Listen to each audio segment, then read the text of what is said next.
Tamil cine talk நேயர்களுக்கு வணக்கம். உங்களுடன் பேசுவது போல சரவணன். நேற்று காலையிலேருந்து தமிழ் சினிமா உலகத்தில் ஒரு மிகப்பெரிய ஒரு அதிர்ச்சி. எப்பேற்பட்ட மனுஷன் நடிகர் திலகம் சிவாஜி கணேசன், அவர் குடும்பத்துக்கு இப்படி ஒரு நிலைமையா, இப்படி ஒரு பிரச்சனையா அப்படின்னு சொல்லி காலையிலேருந்து அவ்வளவு பேச்சுக்கள் எழுந்திருக்கு. என்ன காரணம் அப்படின்னா, சென்னை உயர்நீதிமன்றம் நடிகர் திலகம் சிவாஜியின் வீட்டை ஜப்தி பண்ணி உத்தரவு போட்டிருக்கு. வீடு ஜப்தி அப்படிங்கிறதே மிகப்பெரிய ஒரு அதிர்ச்சியான ஒரு தகவல். ஒரு சாதாரண ஏழை குடிமகன் வீடு ஜப்தியானா கூட அவன் அவ்வளவு வருத்தப்படுவான். என்னை சொந்த உழைப்பில் கட்டியிருக்கிற வீடு. அதே மாதிரி தான் இது. கிட்டத்தட்ட 20 ஏக்கர் பரப்பளவில் இன்றைய தேதி மதிப்பின்படி 500 கோடி ரூபாய் பெருமானம் வரும். தி நகரின் ஒரு அடையாள சின்னம், சென்னை தியாகராய நகரின் அடையாள சின்னம் அன்னை இல்லம் என்ற அந்த வீடு 1900களில் கட்டப்பட்ட வீடு. அது முன்னாள் பிரிட்டிஷ் கவர்னர் ஒருவர் ஜார்ஜ் டி போக் அப்படின்பவர் அந்த வீட்டை கட்டியிருந்தார். அவர் பேரில் தான் அந்த ரோட்டுக்கு பேரே போக் ரோடு அப்படின்னு பேர் வந்துச்சு. அவர் கவர்னர் பிரிட்டிஷ் ஆட்சி காலத்தில் ஒரிசாவில் கவர்னராக இருந்து கடைசி இங்கே வந்து செட்டில் ஆனவர். அது கடைசியாக இறந்துட்டார். போகும்போது இந்த வீட்டை விற்கணும் அப்படின்னு சொல்லும்போது அப்போதுதான் அந்த சினிமா துறையில் மிக உச்சத்துக்கு வந்து கொண்டிருந்த நடிகர் திலகம் தன்னுடைய அப்பாவுக்காக அந்த வீட்டை விலைக்கு வாங்கினார். சின்னையா மன்றாடியாருக்காக.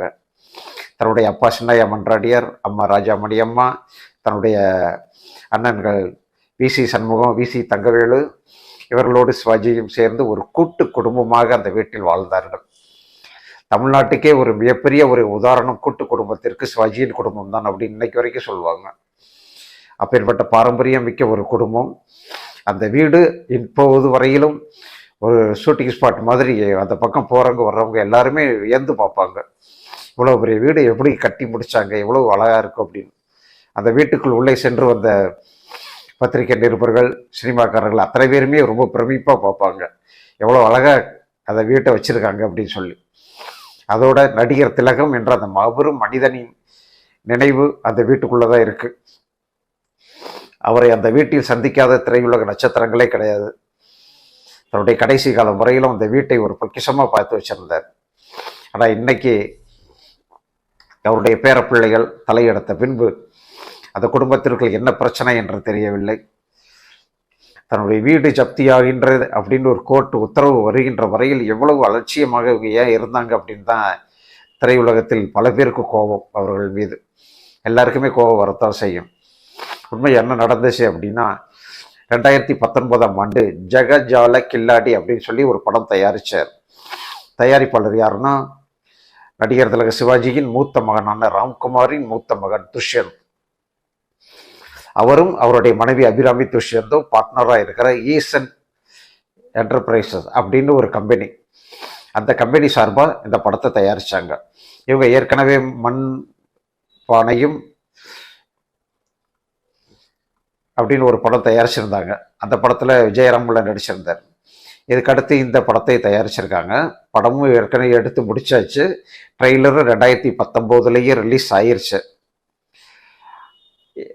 படத்தை டைரக்ட் பண்ணியிருக்கிறது இயக்குனர் எழில். அப்போ அவர் ரொம்ப பீக் பீரியடில் இருந்தார். அவருடைய டைரக்ஷனில் வந்து செம்ம காமெடியாக வந்ததுனால இந்த படத்தை ரொம்ப அவளோட எதிர்பார்த்து காத்துக்கிட்டு இருந்தாங்க. இதில் என்ன பிரச்சனை அப்படின்னா, இவர் தயாரிப்பாளர் துஷ்யந்த் இந்த படத்தை தயாரிப்பதற்காக தனபாக்கியம் என்டர்பிரைசஸ் அப்படிங்கிற ஒரு நிறுவனத்திட்ட இருந்து 3,74,75,000 ரூபாயை கடனை வாங்கியிருக்கார். படம் ரிலீஸுக்கு முன்னாடி இந்த படத்தை திருப்பி கொடுத்துட்றேன் அப்படி சொல்லியிருக்கார். இந்த பணத்துக்கு வட்டி வருஷத்துக்கு 30%. ஆனால் படத்தை திருப்பி கொடுக்கல, படத்தையும் ரிலீஸ் பண்ணலை. அவங்க 5 வருஷமாக கேட்டு சலிச்சு போய் கடைசியாக 2024 போன வருஷம் கோர்ட்டில் கேஸ் போட்டாங்க. கேஸ் போட்ட உடனே சென்னை உயர்நீதிமன்றம் என்ன பண்ணிச்சு, ஒரு முன்னாள் ஓய்வு பெற்ற நீதிபதி ரவீந்திரன் அப்படிங்கிறவரை மத்தியஸ்தராக நியமித்து 2 பேரையும் கூப்பிட்டு உட்கார வச்சு மத்தியஸ்தம் பண்ணி கேஸை முடிங்கன்னு அறிவுறுத்திருந்தாங்க. அதன்படி உங்கள் துஷ்யந்த் தரப்பை கூப்பிட்டு உட்கார வச்சு பேசும்போது அவங்க இல்லை இந்த அளவுக்கு பண்ணியிருக்கோம், நிறைய கடன் ஆயிடுச்சு அப்படின்னு மட்டும் சொல்லியிருக்காங்க. அப்போ நீங்கள் படத்தை எவ்வளவு இதை எடுத்திருக்கீங்களோ அதை எல்லாத்தையும் தனபாக்கி என்டர்பிரைஸ்கிட்ட ஹேண்ட் ஓவர் பண்ணிடுங்க. அதுக்கப்புறம் மீதி இருக்கிற படத்தை நீங்கள் தான் ஒரு குறிப்பிட்ட கால இடைவெளிக்குள்ளே கொடுக்கணும் அப்படின்னு சொல்லியிருக்காங்க. முதல்ல இதுக்கு ஒத்துக்கிட்டு கையெழுத்து போட்டு போயிருக்காங்க திருஷ்யன் தரப்பு. ஆனால் அதை சொன்னபடி படத்தை ஒப்படைக்கலை. படத்தை ஹார்டிஸ்க் கொடுக்கணும்ல, அது கொடுக்கல. அதுக்கப்புறம் மறுபடியும் மத்தியஸ்தரை போகும்போது நான் பேச்சே மதிக்கலை, நாங்கள் என்ன பண்ண முடியும், கோர்ட்டுக்கு போங்கன்ட்டாங்க. கோர்ட்டில் மறுபடியும் ரிட் பெட்டிஷன் போடுறாரு. தனபாக்கி என்டர்பிரைசஸ் போட்டிருக்காங்க. அதுக்கு 3-4 தடவை வாய்தா வாங்கினவங்க அதுக்கப்புறம் பதிலே சொல்லலை. இது எவ்வளோ பெரிய முட்டாள்தனம், யாருமே இதை செய்ய மாட்டாங்க. எவ்வளோ பெரிய ஃபேமிலி, எவ்வளோ பெரிய நிறுவனம், அவங்க வீட்டிலேயே நிறைய இப்போ நல்லா படித்தவங்க இருப்பாங்க. ஒரு வாய்தா வாங்கினவங்க பதில் மனு தாக்கல் பண்ணுறதுக்கு முடியாது, பதில் மனு தாக்கல் பண்ணாமல் விட்டுறலாம் அப்படின்னு ஏன் நினைச்சாங்கன்னு தெரியல. ஆனால் நிச்சயமாக ஏற்றுக்கொள்ளக்கூடிய செயலே அல்ல. சுத்த பைத்தியக்காரத்தனம், முட்டாள்தனம். அவங்க வாங்கின கடனை அவங்க தான் அடைக்கணும். இப்போ நிலைமை என்னாச்சு, இவங்களுடைய அலட்சிய போக்கு, பதில் மனு தாக்கல் செய்யாதது, இதையெல்லாம் மனசில் வச்சு ஒரே படம் போட்டார் சிவாஜி கணேசனையும் அந்த அன்னையில் விட்ட ஜப்தி பண்ணுங்கன்ட்டாங்க. இப்போ என்ன பண்ண போகிறாங்க ஒன்றும் தெரியல. இப்போ நேற்று காலையில் வந்த நியூஸுக்கு இப்போ வரைக்கும் சிவாஜி குடும்பத்திலேருந்து எந்த ஒரு பதிலும் வரல. அவங்க அட்வொகேட் கூட எந்த தகவலும் சொல்லலை. ஆனால் இது எவ்வளோ பெரிய அவமானம் அப்படிங்கிறது சிவாஜியுடைய தீவிர ரசிகர்களுக்கு மட்டும்தான் தெரியும். அவங்க தான் வேதனைப்படுறாங்க. இப்படி ஒரு அந்த மனுஷன் ராத்திரி பகல வருஷ கணக்காக உழைச்சி காசு சம்பாதிச்சு சேர்த்து வச்சு போயிருக்காரு. ஆனால் அவங்க குடும்பத்தினர் ஏன் இப்படி நடந்துக்கிறாங்க? ஆக்சுவலாக இந்த படத்தை தயாரிக்கிறதுக்கு கடன் வாங்கி தான் படம் எடுக்கணும்னு அவசியமே கிடையாது. அந்த குடும்பத்துக்கு தேவையே இல்லை. அவங்களே சொந்த பணம் அவ்வளோ கோடிகள் இருக்குது, அந்த படத்தை வச்சே எடுத்துருக்கலாம். அதனால் எதுக்காக கடன் வாங்கினாங்க அதாவது முதல்ல தெரியல. அந்த நிறுவனத்தில், அந்த பட தயாரிப்பு நிறுவனத்தில் ராம்குமாரின் மகனும் மருமகளும் மட்டும்தான் பங்குதாரர். அவங்க 2 பேரும் தான். அதற்கு பிறகு ராம்குமார் தான் இந்த முழு பொறுப்பை ஏற்றுக்கணும். ஆனால் இப்போ வரைக்கும் எந்த பதிலும் சொல்லாமல் இருக்காங்க. இதுக்கிடையில் இந்த வழக்கு நாளைக்கு கோர்ட்டுக்கு ஹியரிங்க்கு வருது. நாளைக்கும் அவங்க பதில் மனு தாக்கல் பண்ணலைன்னா அதுக்கடுத்து சட்டப்படி என்ன நடவடிக்கை எடுக்கணுமோ அதை கண்டிப்பாக எடுத்துருவாங்க. ஏன்னா ஏற்கனவே நேற்று போட்ட உத்தரவு சார் பதிவாளருக்கு தகவல் சொல்லியிருங்கன்ட்டாங்க. அது ஒரு கோட் வேர்டு. அது என்ன வார்டுன்னா, அதுக்கப்புறம் அந்த வீடு பிளாக் லிஸ்ட்டில் வச்சுருப்பாங்க. அந்த வீட்டு அந்த நிலத்தை அதை யாரும் விற்கவோ வாங்கவோ முடியாது, உத்தரவு வரும் வரை. அதான் கோர்ட்டு நடைமுறை. இப்போ இவ்வளவு பிரச்சனைகளுக்கு இழுத்த பின்னாடியே இவங்க ஏன் அமைதியாக இருக்காங்கன்னு தான் ஒன்று புரியல.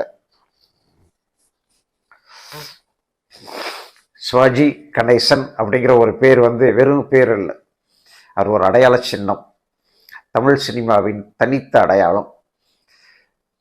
இன்றைக்கும் புதிதாக உள்ளே வருகின்ற அத்தனை நடிகர்களுக்கும் ஒரு ஆதர்ச புருஷன் அவர்தான்.